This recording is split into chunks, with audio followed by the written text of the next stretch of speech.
চলে এসেছি আবার একটি নতুন দিনে নতুন একটা নিরামিষ লাঞ্চ থালি শেয়ার করতে। এটা গত শনিবারের একদম সাদামাটা ছিমছাম লাঞ্চ থালি। সেদিন ঘরে নিরামিষই হয়েছিল। প্রথম পাতে পাটিচাপা ভাতের সাথে পড়লো উচ্ছেদ চচ্চড়ি, ওই আলু বেগুন উচ্ছে দিয়ে তৈরি একটা চচ্চড়ি। এরপর ছিল পালং শাকের একটা চচ্চড়ি, আলু বেগুন শিম আর বড়ি দিয়ে পালং শাকটা একদম শুকনো শুকনো করে বানানো হয়েছিল।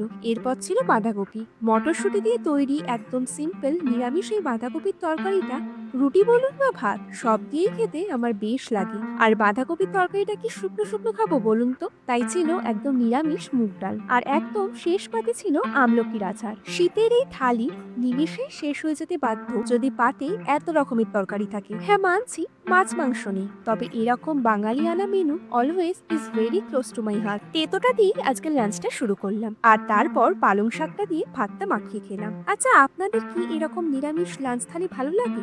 আমার তো বেশ লাগে। এখন সাবস্ক্রাইব ফর মোর।